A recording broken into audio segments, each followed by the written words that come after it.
I still remember the exact moment the champagne flute slipped from my fingers and shattered against the marble floor. Not because I was clumsy, not because I was drunk, but because my brand new husband, my groom of exactly 47 minutes, had just turned our wedding reception into a theatre of cruelty, and I was the unwilling star. The band had just finished playing Can't Help Falling in Love. Guests were still smiling, clinking glasses, murmuring how perfect we looked together. The fairy lights strung across the garden twinkled like they were in on the fairy tale. My white gown caught the glow. The silk felt cool against my skin. Everything was supposed to be beautiful. Then Charles stepped onto the low platform where the wedding cake stood like a porcelain monument. He picked up the microphone with the casual confidence of someone who had rehearsed this moment. I thought he was going to give a toast, maybe even say something sweet about me for once. Instead, he reached into the inner pocket of his tuxedo and pulled out the small, worn leather passbook I had shown him only 2 nights earlier. The savings account my grandfather had opened for me when I was 9 years old. Page after page of careful deposits, every birthday, every Lunar New Year, every time Grandpa could spare a little extra from his pension. It wasn't a fortune, but it was mine. It was memory bound in numbers. He held it up between 2 fingers like it was a used tissue. "This," he announced, voice carrying effortlessly over the suddenly silent garden, "is what my lovely wife considers her contribution to our future." Laughter rippled through some of the tables, his friends mostly. The sound felt like needles. He opened the little book, glanced at the final balance, and let out a short theatrical scoff.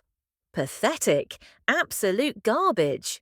And then, in one smooth, practiced motion, he tossed it. The passbook arced through the air, pages fluttering like a wounded bird, before landing with a soft plop in the nearest silver champagne bucket. Ice cubes clinked. Bubbles hissed around the drowning leather. Golden liquid sloshed over the edges and dripped onto the white cloth below, staining it the colour of weak urine. I stood frozen 10 feet away, veil still pinned perfectly, bouquet trembling in my hands. Hundreds of eyes swung toward me, some shocked, some amused, some pitying. I could feel the heat crawling up my neck, burning behind my ears. My mother-in-law covered her mouth with a gloved hand, but I saw the corners of her lips twitch upward. My own bridesmaids stared at their shoes. Charles turned to face me fully, glass raised in mock salute. "To new beginnings," he said brightly, "and to leaving childish things behind." Someone actually clapped, a single sharp sound that echoed. I didn't scream, I didn't cry, I didn't run. I simply looked at him, at the man I had promised to love and honour in front of God and everyone we knew, and felt something cold and precise click into place inside my chest. He wanted me small. He wanted me humiliated. He wanted the entire room to witness me being reduced to nothing on the very day I was supposed to become his wife. But I wasn't nothing. The champagne kept fizzing around my grandfather's ruined passbook. The ice shifted and settled. My gown was still flawless white. My makeup hadn't smudged, and I was still standing. I lifted my chin, just a fraction, and met his gaze across the sea of hushed guests. He expected me to crumble, to apologize, to disappear into the background while he basked in his cleverness. Instead, I let the silence stretch. Let it grow heavy. Let every single person feel how wrong this moment was. I didn't say a word, but in that quiet, something changed. He thought he had destroyed me in front of everyone. What he didn't realize was that he had just given me an audience, and I was going to remember every face that smiled at my humiliation tonight, every single one. I was 6 the first time I understood that silence could be armor. My father called it knowing your place. My mother called it being a good girl. I called it surviving until tomorrow. Our house in the old quarter of Hanoi was narrow and tall, 3 stories squeezed between neighbours like books on an overstuffed shelf. The front room smelled of incense and my father's aftershave. The kitchen smelled of fish sauce and resentment. Every evening the same ritual unfolded. Father returned from the office, loosened his tie, sat at the head of the lacquered table, and waited for the performance to begin. My younger brother, Min, was 4 then, round-cheeked, loud, impossible to dislike. Father would scoop him onto his lap the moment he walked through the door, ruffle his hair, call him my little emperor, feed him bites of the best pieces of grilled pork from his own bowl. Min's laughter rang like small bells. Father's eyes softened in a way I never saw directed at anyone else. I stood by the doorway in my too short school uniform, hands clasped behind my back, waiting to be noticed. I was never noticed the way Min was. "Elena," Father would say eventually, without looking up from Min's drawing of a dragon. "The floor in the living room is filthy. Go wipe it." I was 6. The mop was taller than I was. But I went. If I hesitated, even for a second, his voice would sharpen like a kitchen knife.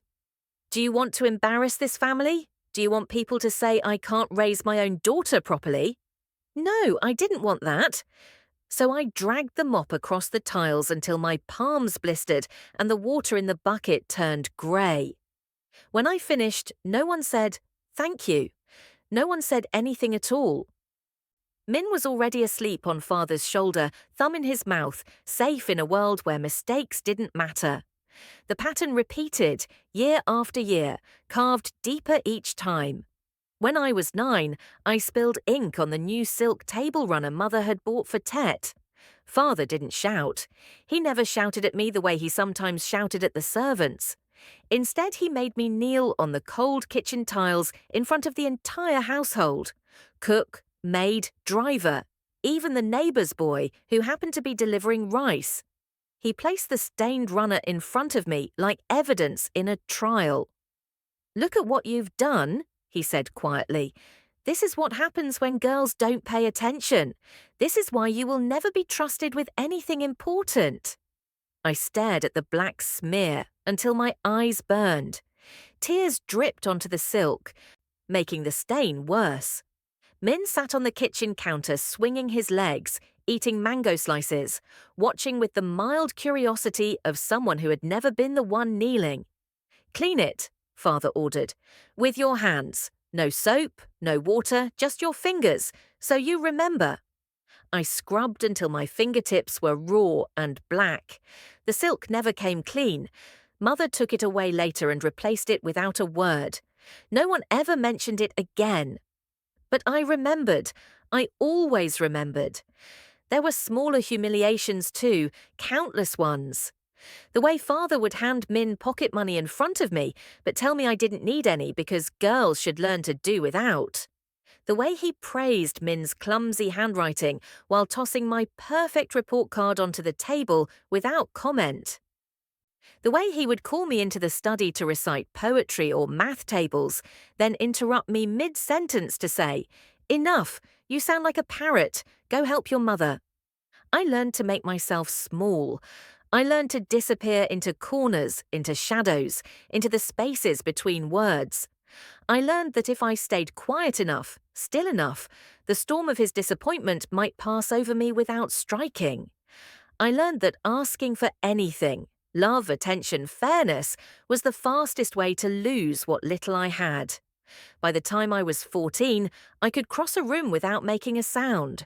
I could eat an entire meal without clinking my chopsticks. I could sit through hours of family dinners with my face perfectly neutral, while Father recounted Min's latest triumphs, and never once mentioned mine. People called me well-behaved, mature for her age, such a quiet, polite girl. They didn't see the girl who had trained herself not to cry where anyone could hear. They didn't see the girl who pressed her nails into her palms until crescent moons bloomed under the skin whenever she felt the old shame rising. They didn't see how expertly I had learned to vanish inside my own skin. That was the real lesson Father taught me. Not obedience, not humility, but disappearance. How to erase myself so completely that no one would notice I was bleeding. I carried that skill with me for years. Through high school, through university, through every relationship that asked me to be small so someone else could feel tall. I carried it right up to the altar, right up to the moment Charles dropped my grandfather's passbook into the champagne bucket and smiled like he'd won something. I didn't scream then either, because the girl who learned to disappear knew exactly how to survive in public while everything inside her shattered. But surviving is not the same as surrendering.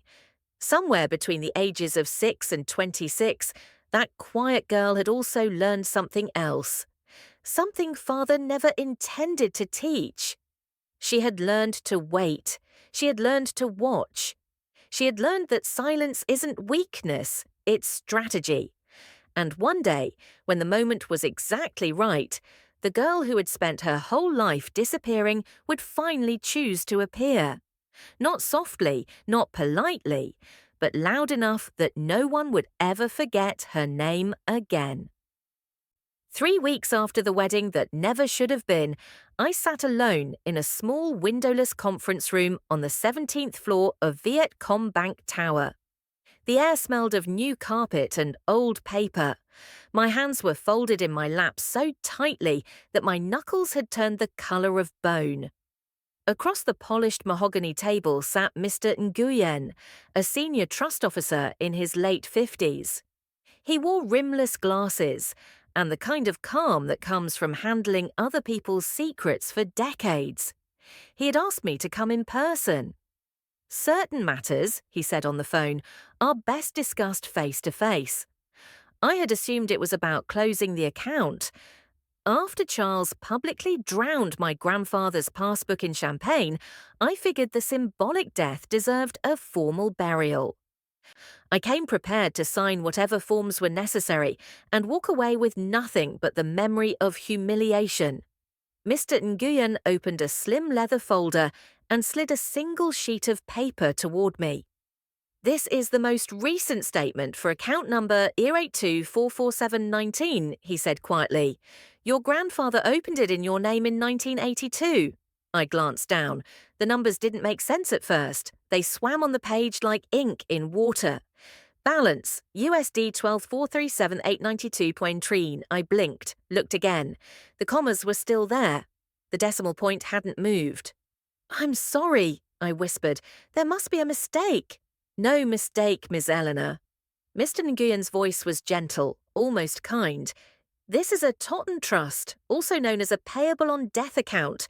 Your grandfather named you the sole beneficiary.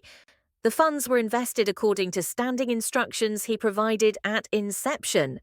He turned the folder toward me and tapped another page, a long transaction history printed in tiny font. "Initial deposit, $5,000 cash, September 15th, 1982. Every year after that, small additional deposits, sometimes birthday gifts, sometimes Lunar New Year red envelopes. But the real growth came from the investments." He pointed to the first major line item. October 1982, full allocation into Apple Computer Inc. common stock, purchased at IPO price through an offshore brokerage your grandfather had access to via a former colleague in Singapore. My breath caught. 1982, the Apple IPO. Everyone knew that story now, how a few $1,000s could have turned into millions if you'd held on. But grandfather had held on, and then some. Subsequent rebalancing in 1986, Mr. Nguyen continued, 20% shifted into Microsoft at its own IPO. The remainder stayed in Apple through every split, every boom, every crash. No withdrawals, ever. Only reinvested dividends. I stared at the page until the numbers blurred. $12.4 million in my name. While I had spent my entire adult life apologizing for existing, while I had scrubbed floors on my knees at 6 years old, while I had let Charles mock my pathetic contribution in front of 300 people, This money had been quietly compounding behind a steel door I didn't even know existed. Mr. Nguyen cleared his throat. The passbook you showed your husband, the one he disposed of, was merely the visible record. The passbook your grandfather gave you as a child so you would feel you had something of your own. The actual trust documents were never in that book. They've been held here, in our vault, since the account's creation. I felt something hot and sharp rise behind my eyes. Not tears exactly, but pressure, like a dam cracking. He threw it away, I said, voice barely above a whisper. He threw my grandfather's memory into a bucket of champagne and laughed. Mr. Nguyen didn't flinch. He simply nodded once. Yes, and in doing so he publicly declared the account worthless, which means he has no legal claim to it, nor does anyone else in his family. The trust is irrevocable, beneficiary designated, and untouched by marital property laws because it predates the marriage and was never commingled. I looked up at him. So it's mine. All of it. Technically, it always was. You simply didn't know how much. Silence stretched between us. The wall clock ticked like a heartbeat. I thought of Charles that night, his smug smile, the way he raised his glass, the single clap that had echoed like applause for my destruction. I thought of the faces that had smiled with him, the ones that had looked away, the ones that had pitied me while secretly relieved it wasn't them. $12.4 million. Not a fortune to some people in certain circles, perhaps. But to me, to the girl who once knelt on kitchen tiles scrubbing silk with bleeding fingers, it was annihilation turned inside out. It was power wearing the skin of invisibility. I didn't feel rich in that moment. I felt armed. Mr. Nguyen slid another document across the table. If you wish to begin the process of accessing the funds, liquidating positions, or restructuring the trust, we can proceed at your direction. There is no rush. The assets are secure. I didn't touch the paper yet. Instead, I asked the only question that mattered. Does anyone else know about this? Anyone at all? He shook his head. Only the bank officers who administer the trust. Your grandfather was exceptionally discreet. He told me once, years ago, that he wanted you to have a future no one could take away, not even family. The word family landed like a stone in still water. I thought of my father's cold lessons in disappearance, of Min's easy laughter while I faded into wallpaper, of Charles's theatrical cruelty under fairy lights. They had all spent years teaching me I was nothing, and all the while a quiet, stubborn old man had been building me an escape hatch lined with gold. I exhaled slowly. Thank you, Mr. Nguyen, I said. My voice sounded different, steadier, lower. I'd like to leave everything as it is for now. No changes, no movements, just keep it safe. Of course. I stood. The chair didn't scrape. I had learned long ago how to rise without making noise. At the door, I paused. One more thing, I said. If anyone ever comes asking about this account, anyone at all, you will tell them exactly what the public record shows. He raised an eyebrow. That it was a small savings book worth almost nothing, and that it no longer exists. A faint smile touched the corner of his mouth, the first real expression I'd seen from him. Understood, Miss Elena. I stepped into the hallway. The elevator doors opened with a soft chime. Outside, Ho Chi Minh City glittered under a late afternoon sky. Motorbikes weaving like schools of silver fish, neon signs flickering to life. I didn't feel like disappearing anymore. I felt like walking straight through the crowd and letting them part around me.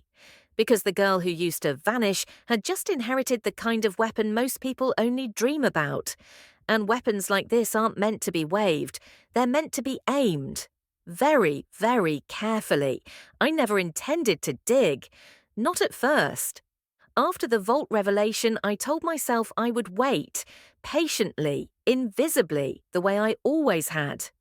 I would let Charles believe he had won, let him parade around the city in his leased Maserati and his rented penthouse, let him post photos of our new life on Instagram while I quietly gathered the pieces he didn't know existed. Revenge, I decided, should be slow, surgical, undetectable. But curiosity has a way of sharpening itself into something else. It started with a single late-night email. I was sitting on the balcony of the small service department I'd rented under my maiden name. Nothing flashy, just a one-bedroom in District 3 with good Wi-Fi, and no view of the river to remind me of wedding photos. Charles had been texting me for days, alternating between fake concern, "Where are you staying, darling? Come home," and veiled threats. "We need to talk about the prenup you signed." I hadn't replied to any of them. The email came from an unfamiliar address. A private investigator named Noah Tran, someone a university friend had recommended years ago when I needed background checks on potential business partners. I'd never used him before. But something about Charles's casual cruelty at the reception, the way he'd performed his humiliation like it was rehearsed, made me wonder what else he had rehearsed.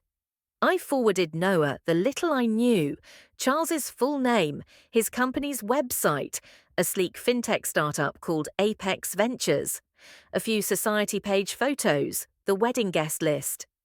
I asked for anything unusual. I didn't expect much. Rich men are usually just boring men with better lighting. 2 weeks later, Noah asked to meet in person, not over Zoom, not over encrypted chat, in person. That alone told me the answer wasn't going to be tidy. We met at a quiet PHO place on Nguyen Tri at 11 in the morning, early enough that the place was still half empty, late enough that no one would notice two people talking over steaming bowls. Noah was younger than I'd pictured, mid-30s, wire-rimmed glasses, the kind of neatness that comes from military family. He carried a slim leather portfolio instead of a laptop. Old school. He didn't waste time on small talk. "Your husband isn't broke," he said, sliding a thin stack of documents across the table. "He's past broke. He's in freefall." I opened the folder. The first page was a corporate registry printout from Delaware. Apex Ventures LLC, registered 2019, sole member Charles Harrington Duval. Shell company, Noah explained. No real employees listed, no payroll taxes filed in 3 years. Revenue reported to investors, $87 million last fiscal year. Actual bank statements I managed to pull through back channels. He tapped the next page. Average daily balance last month, $17,412. Most of that was a short-term loan from a private lender in Singapore. I felt the foe go cold in my stomach. "But the website," I said. "The pitch deck, the Series A announcements in TechCrunch." "All theatre," Noah said. "Paid PR, ghostwritten by a content farm in Manila. The portfolio companies he claims to have invested in, 3 of them are defunct. 2 never existed outside of press releases he paid to publish. The 4th is a small SaaS tool he bought for $20,000 and rebranded as his crown jewel." He flipped to another page. IRS notices. Notices of intent to levy. Summons for records. A federal tax lien filed 6 months ago on Charles, personally for $4.2 million in unpaid income taxes, going back to 2018. "He's been living on credit," Noah continued. "Credit cards maxed, then paid off with new credit cards. Personal loans collateralized by assets he doesn't actually own. The Maserati, leased through a shell in the Caymans. The penthouse, sublet from a friend who's now suing him for back rent. Even the wedding, your wedding, was largely funded by a bridge loan from one of his investors, secured against future fundraising that never materialized." I stared at the numbers until they blurred. "So, the man who called my grandfather's life savings trash is himself trash." Noah gave a small, dry laugh. Worse, he's counterfeit trash pretending to be treasure. There was more. Offshore accounts that were mostly empty. A trail of angry ex-partners and unpaid vendors. A pending lawsuit from a former co-founder who claimed Charles had forged signatures on cap table documents. And the IRS, they weren't just auditing, they were building a case. Noah had a contact in the US Attorney's Office who confirmed the investigation had moved from civil to criminal referral. He's one whistleblower away from indictment, Noah said quietly. Or one missed payment away from the whole house of cards collapsing. He needs cash, fast. That's why he married you. He thought you were easy money, quiet, obedient, no family fortune to speak of, someone he could control. I closed the folder. My hands weren't shaking. They were steady in a way they hadn't been since I was a child learning not to flinch. He threw away $12 million thinking it was nothing, I said. And all this time, he was the one with nothing. Noah studied me for a long moment. What are you going to do? I didn't answer right away. I thought of Charles's smile under the fairy lights, the way he'd raised his glass, the single clap that had echoed like judgment. I thought of my grandfather's passbook sinking into ice and champagne.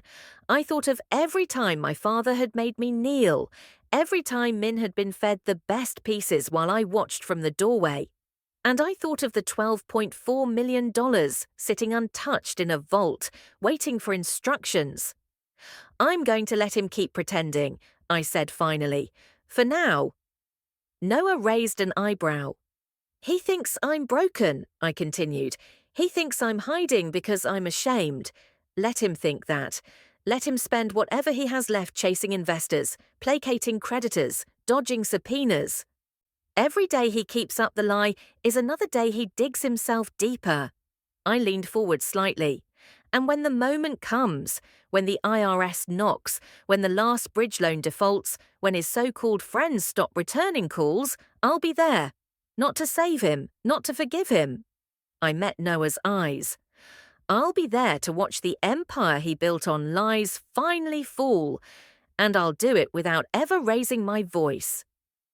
Because the girl who learned to disappear had also learned something far more dangerous, how to wait until the target was perfectly lined up, then strike without mercy.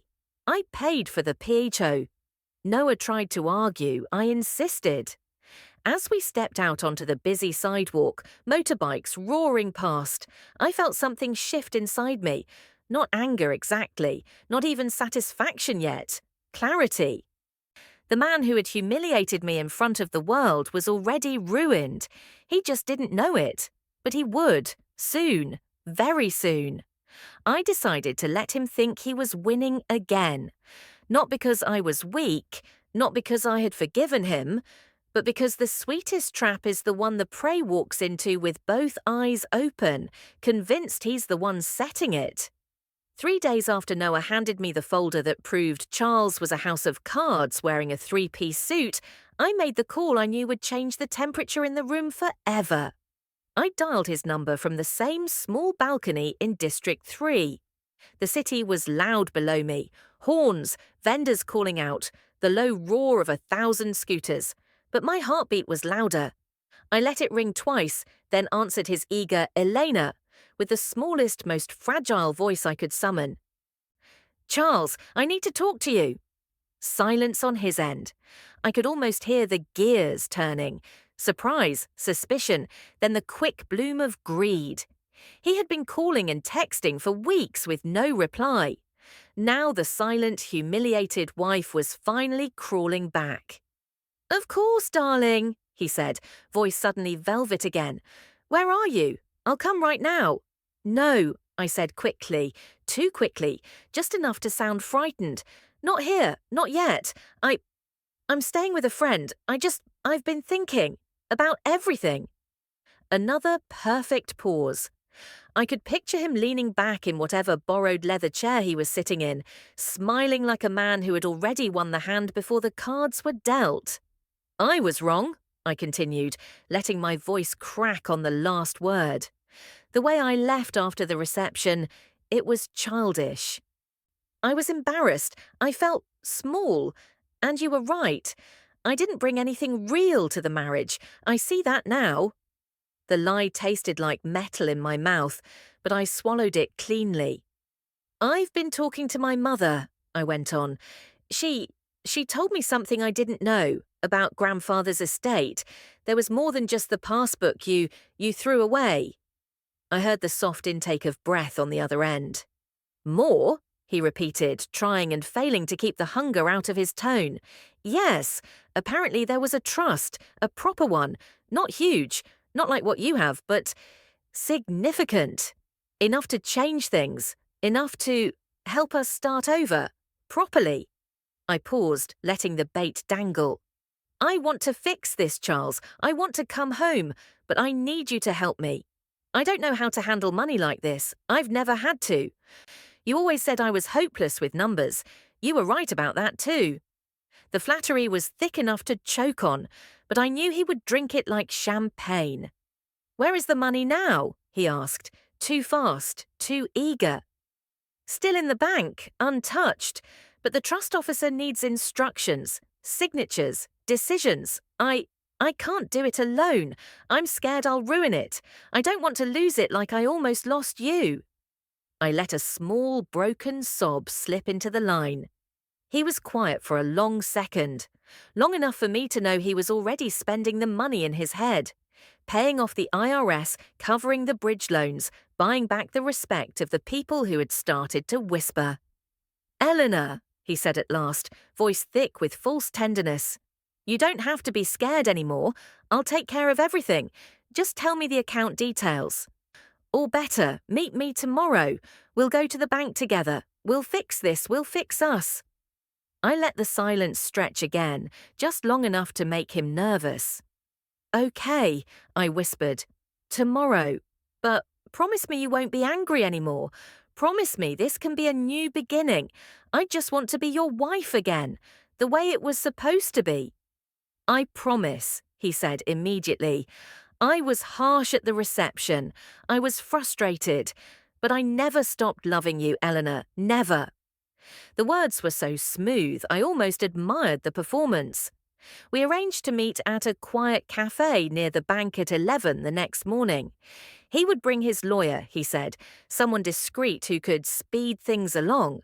I agreed. I thanked him. I told him I'd been crying every night since the wedding. I told him I missed him. When I hung up, I didn't move for several minutes. I just sat there, staring at the city lights, feeling the cold clarity settle back into my bones. He thought he was rescuing me. He thought he was about to absorb $12.4 million into his collapsing empire.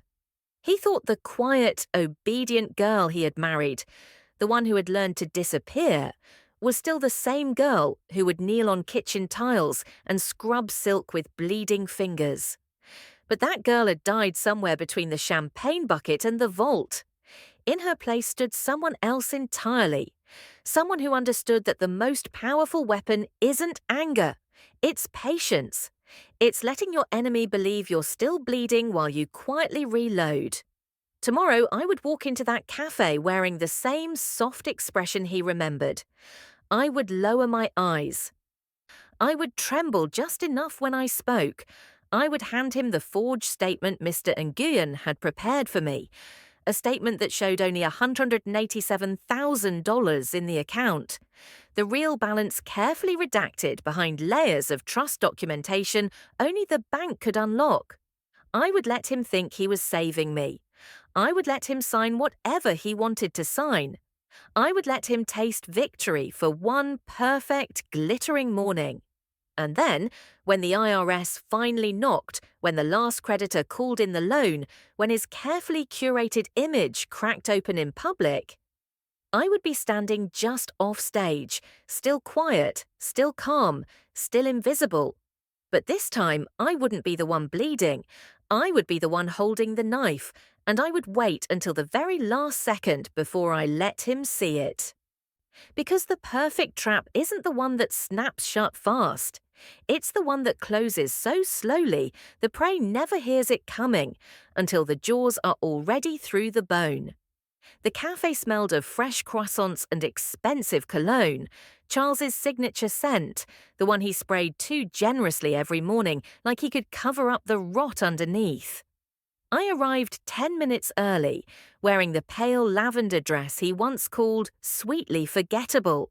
No makeup beyond a touch of lip balm. Hair pulled back in a soft, low bun. Eyes slightly red, as though I'd spent the night crying, which I had, but not for the reasons he would assume. He was already there when I walked in, sitting at the corner table with his back to the wall, the way men like him always position themselves, watching the door, controlling the exits. His lawyer, a thin, nervous man in a suit that cost more than it looked, sat beside him clutching a slim leather portfolio. Charles stood the moment he saw me. The smile was instant, practiced, the same one he'd worn under the fairy lights the night he drowned my grandfather's passbook. "Elena," he said, voice warm honey. "You look tired. Come here." He opened his arms. I let him hug me, briefly, stiffly, then stepped back and slid into the chair opposite him. My hands stayed folded in my lap, small, harmless, exactly the way he remembered me. "I'm sorry," I started, voice barely above a whisper. "For running, for not answering. I was ashamed. After what happened at the reception, I thought maybe you were right. Maybe I really didn't belong in your world." His eyes softened in that theatrical way actors use when they want to appear compassionate. "We all say things we don't mean when we're under pressure, darling. The important thing is we're here now, ready to start again."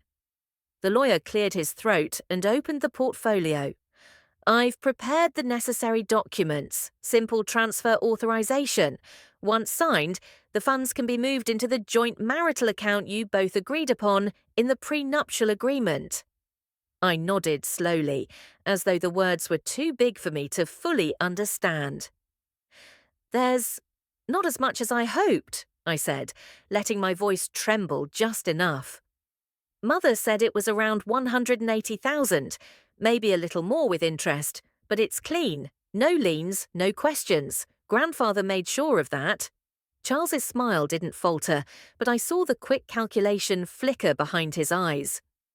180,000 wasn't 12 million, but to a man whose accounts were hemorrhaging 6 figures a month in interest alone, it was oxygen.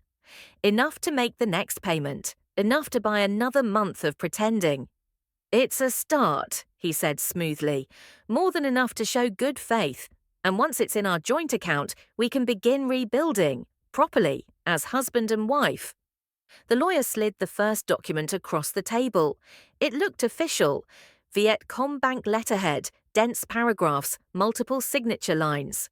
At the top, in bold, authorization to transfer trust assets and assumption of associated liabilities.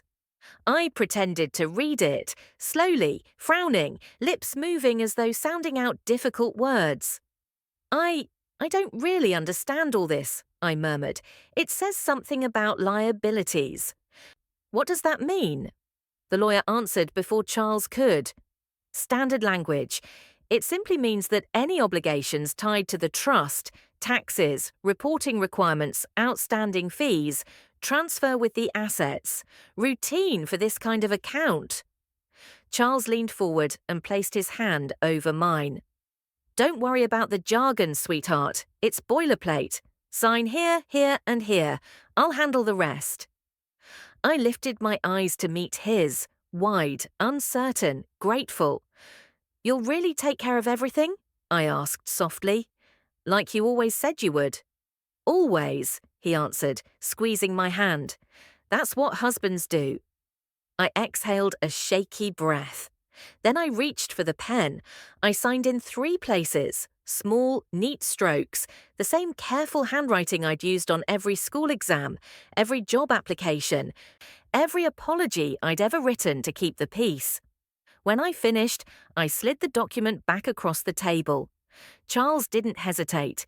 He took the pen from my fingers, signed with the bold flourish he reserved for important moments, then passed it to his lawyer, who countersigned and stamped. The moment the stamp hit paper, something in the air changed. Not dramatically, not loudly. Just a subtle shift, like the moment a safe clicks shut. The lawyer gathered the documents. "I'll file these with the bank this afternoon. Funds should clear within 48 hours. Charles leaned back, visibly more relaxed. "See? Simple. Now we can go home. Together." I looked down at my hands. "I just need to run one last errand at the bank to confirm everything. Can I meet you at the apartment later?" "Of course," he said, already mentally spending the money. "Take your time. I'll have dinner waiting." I stood. He rose too, tried to kiss me on the cheek. I turned my face just enough that his lips brushed air.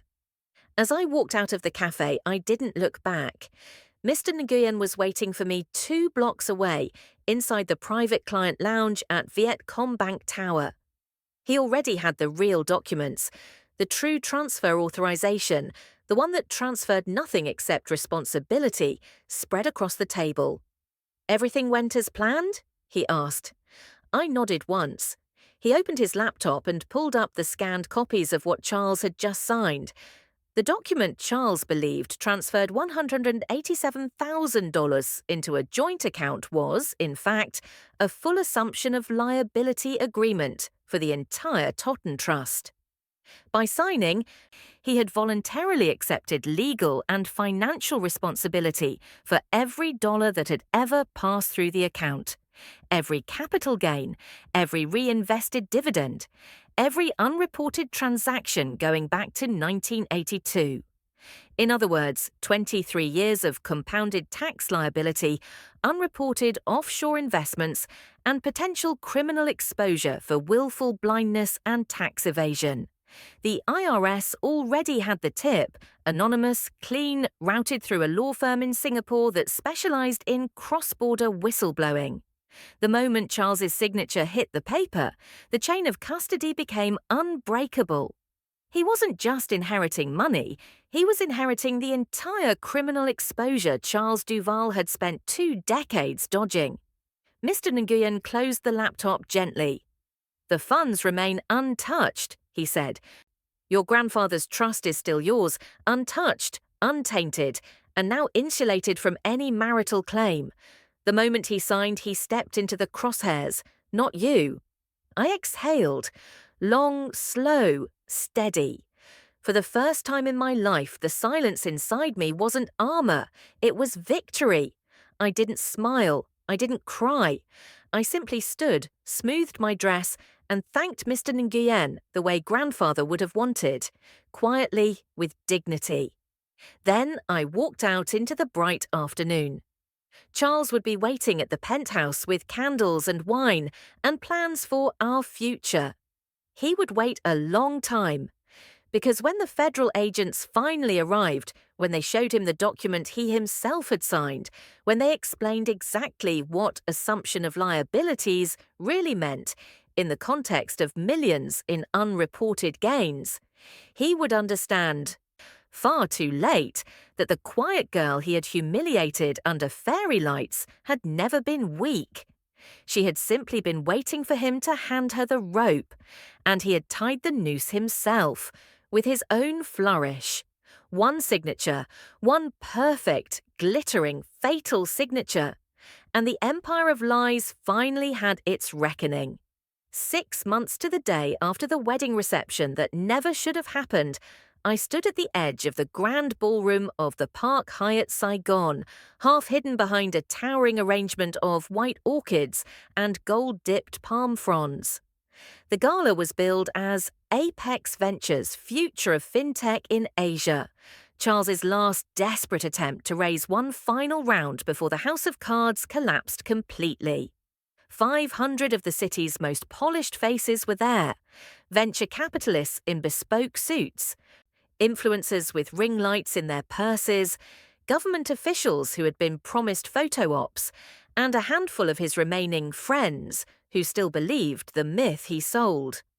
I wore black, not mourning black, sharp, tailored, the kind of black that absorbs light rather than reflects it. A high-neck sheath dress with long sleeves and a single strand of freshwater pearls my grandfather had given me when I turned 18. No one recognized me at first. I had let my hair grow out, dyed it a deeper shade of chestnut, and kept my makeup minimal. Winged liner, nude lips, the face of someone who belonged but didn't demand attention. Charles was on stage, mid-pitch. The giant screen behind him glowed with slides full of fabricated hockey stick graphs, logos of companies that no longer existed, and a photo of us on our wedding day. Smiling, champagne glasses raised, the moment before he dropped my grandfather's passbook into the ice bucket, forever frozen in high resolution. "Ladies and gentlemen," he was saying, voice smooth as ever, "what we've built at Apex isn't just a fund, it's a movement, a bridge between yesterday's wealth and tomorrow's opportunity. And tonight I'm proud to announce..." The double doors at the back of the ballroom burst open. Not dramatically, not with a crash. Just a quiet, coordinated push. 6 men and 2 women in dark suits, earpieces glinting under the chandeliers, badges already out. Behind them, 4 uniformed officers from the Vietnamese Ministry of Public Security, polite but unmistakably armed. The music cut mid-note. Charles froze, smile still fixed, the clicker still in his hand. Special Agent Ramirez from the IRS Criminal Investigation Division stepped forward first. Tall, grey at the temples, the calm authority of someone who had done this before. "Mr. Charles Harrington Duval," he said, voice carrying without effort over the sudden silence. "You are under arrest pursuant to a federal warrant issued by the United States District Court for the Southern District of New York. Charges include wire fraud, securities fraud, tax evasion, and conspiracy to commit money laundering." A murmur rippled through the room like wind through dry leaves. Charles laughed, once, short, disbelieving. "This is a mistake. You've got the wrong..." Ramirez didn't let him finish. He nodded to the agents beside him. They moved fast. One took the clicker from his hand. Another turned him gently but firmly toward the wall. The cuffs came out, standard steel, not decorative, and clicked shut behind his back with a sound that seemed to echo louder than it should have. 500 phones rose at once. Flashes popped like distant gunfire. Charles twisted, trying to look over his shoulder. His eyes scanned the crowd wildly until they landed on me. I stepped out from behind the orchids. No dramatic reveal. No slow walk through parting seas. I simply moved forward until I was visible, standing in the aisle between tables 9 and 10, hands loose at my sides. Our eyes met. For the first time since the wedding night, he really saw me. Not the quiet wife he thought he'd broken, not the fragile girl he'd baited with fake tenderness in that cafe. He saw the woman who had waited, watched, and struck. His mouth opened. No sound came out. One of the Vietnamese officers read the local charges in calm, measured Vietnamese: tax fraud facilitation, falsification of corporate documents, aiding and abetting money laundering through shell entities. Charles's lawyer, Henry Park, was already being escorted toward a side door, face ashen. The agents began walking him out. He stumbled once, actually stumbled, his polished Oxfords catching on the edge of the carpet. Someone gasped, someone else laughed, low and nervous. As they passed my row, Charles jerked against the hold, desperate. "Elena," he rasped. "Elena, tell them. Tell them this is a misunderstanding. Tell them about the money, the trust. You said..." I tilted my head, just slightly. The room was so quiet I could hear the soft clink of my pearls against the silk of my dress. "I told you what you wanted to hear," I said. My voice wasn't loud. It didn't need to be. Every microphone in the room, reporters, influencers, even the gala's own live stream, was already trained on us. You signed the papers yourself. You took full responsibility. You promised to fix everything. His face crumpled. Not with regret exactly, but with the sudden brutal realization that the quiet girl he had humiliated in front of 300 people had spent every day since then turning his own arrogance into a noose. The agents pulled him forward. He resisted for one last second, then sagged.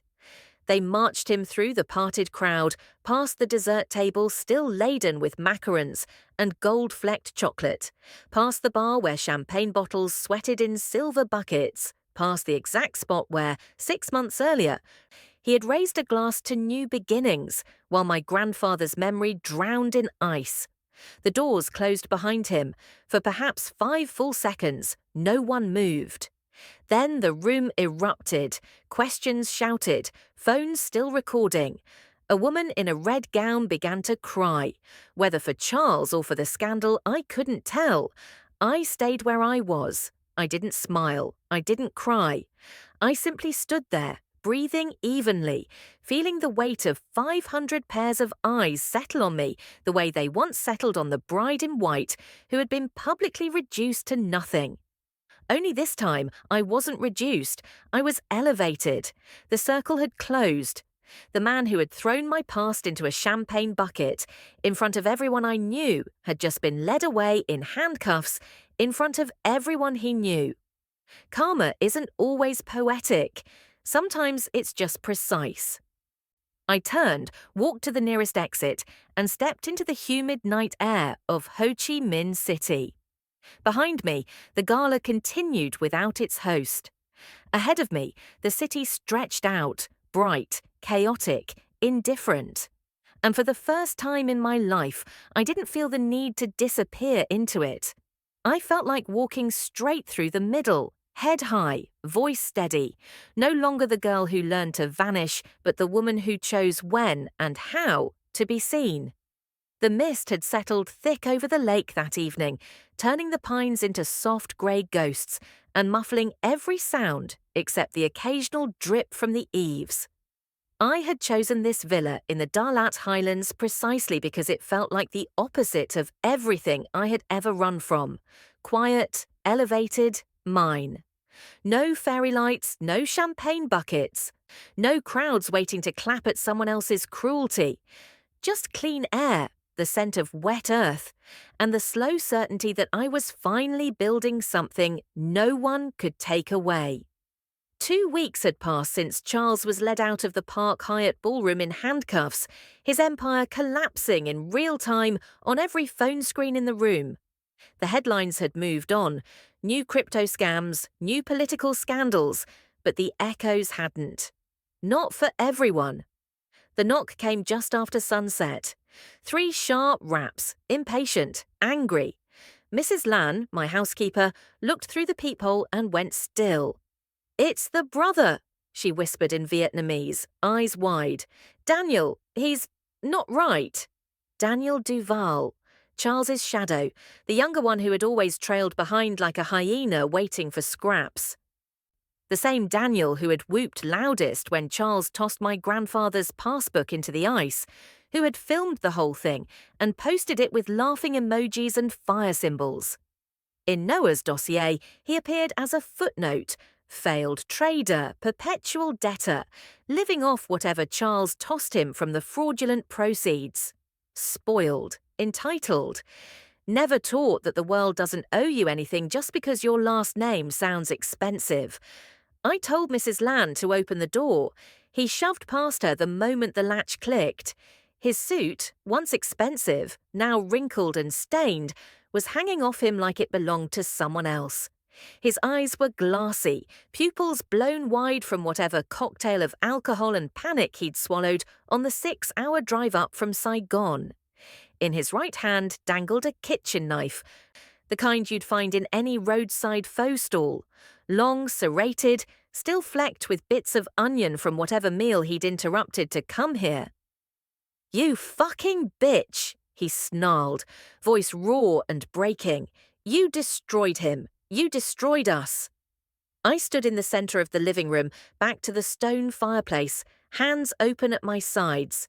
No phone in sight, no weapon visible, just calm. The same calm I had practiced since I was 6, kneeling on kitchen tiles while my father lectured me about my place.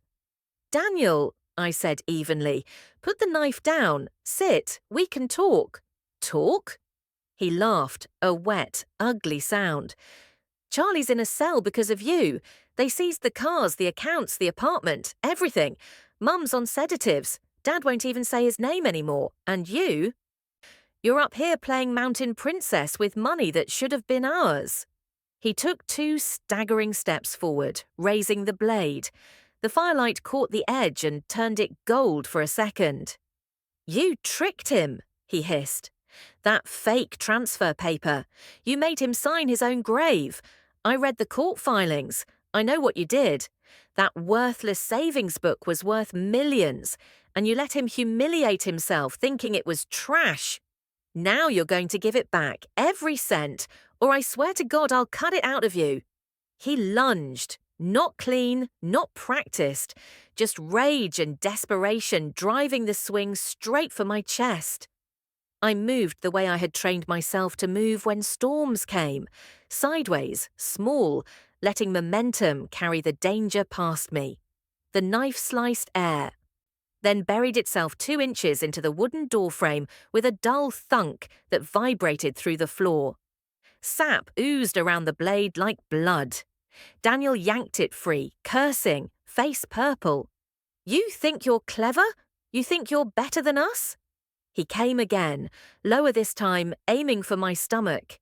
I grabbed the nearest thing, a heavy marble side table my grandfather had kept by the window, and swung it in a tight arc. The edge caught his forearm with a sickening crack. The knife flew from numb fingers, skittered across the hardwood, and disappeared under the low couch. He dropped to his knees, clutching his arm, howling. "You broke it! You fucking broke my arm!" I stepped forward, placed one heel on his good wrist, pressing just hard enough to pin without shattering. He bucked once, twice, then went still, breath ragged. "You spoiled child," I said quietly. The words came out steady, colder than I expected. Charles threw my grandfather's memory into champagne because he thought it was nothing. Just like my father fed Min the best pieces of pork while I scrubbed blisters into my palms at 6 years old. You do Vals. You grew up believing the world would always hand you the best seat, the last bite, the easiest way out. No one ever made you mop the floor. No one ever made you disappear. So when the world finally said no, you reached for a knife instead of facing what you'd become. Sirens rose in the distance.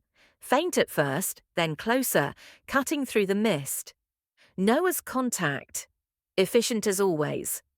Daniel twisted under my foot, spit flecking his lips. "When Charlie gets out, Charles signed a full admission of liability. He's looking at decades. The IRS has your name too. Every loan he wired you from those ghost companies. You're not next in line. You're already on the list."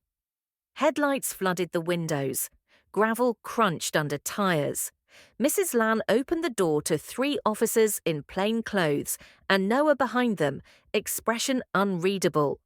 They pulled Daniel up, cuffing his good wrist to the fractured one while he sobbed insults and threats. "She's lying. She set us up. She's the criminal." One officer glanced at the knife mark in the doorframe, then at me. "Ms. Pham, do you require medical attention?" "No," I said, "just a splinter in the wood." They marched him out into the night. He kept twisting to look back at me, eyes wild with the same stunned betrayal Charles had worn in the ballroom. The moment a lifetime of indulgence met its first real consequence. The door closed. Mrs. Bowie and Teen Lan brought Jasmine tea without being asked. The steam curled upward like forgiveness I hadn't earned yet. Noah stayed long enough to confirm.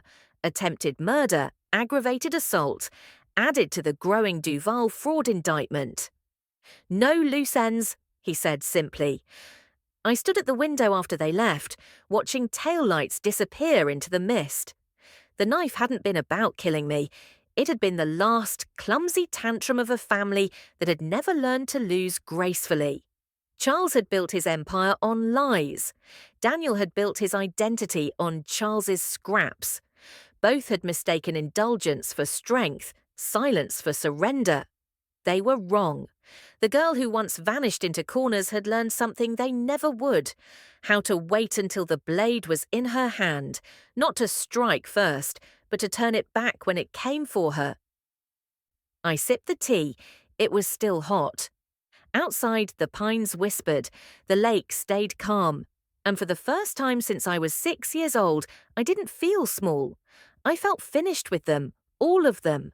The toxic lineage, my father's favoritism, Charles's cruelty, Daniel's violence, had finally met its end, not in fire or screams, but in the quiet click of handcuffs and the slow drip of pine sap from a doorframe. I set the cup down.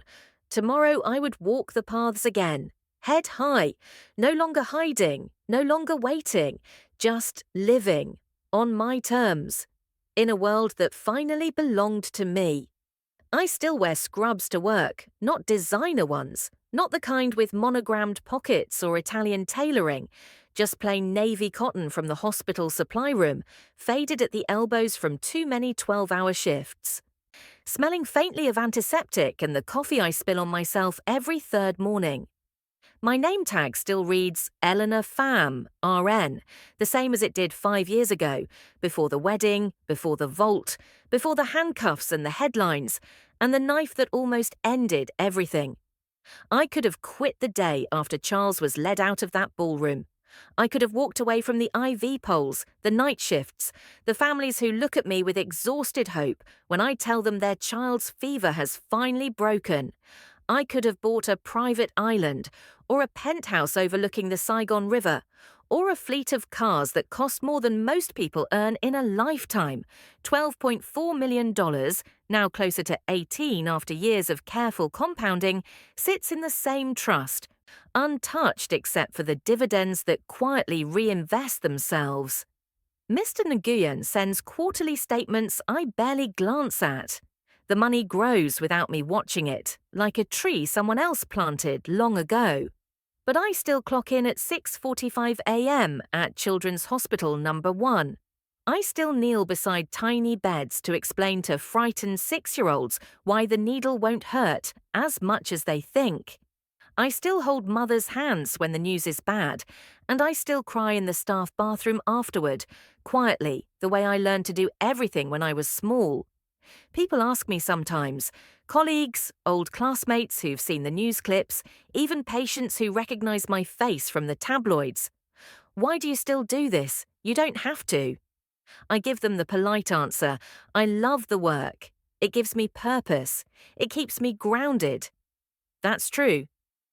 But the deeper truth, the one I only say to myself on the long drive back to Dalat on my days off, is simpler and harder. Money isn't power, it's protection. Real power isn't the ability to buy silence or revenge or a new life built on someone else's ruins. Real power is the freedom to choose who you want to be, even when the world expects you to become something else. For most of my life, I was taught that power looked like my father's cold commands, like Charles's theatrical cruelty, like Daniel's desperate knife. It looked like volume, like spectacle, like making other people small so you could feel tall. I spent years disappearing so no one would notice how small they'd already made me. Then the vault opened, and suddenly I had the kind of leverage most people only dream about. I could have become the very thing that had hurt me: loud, vengeful, untouchable.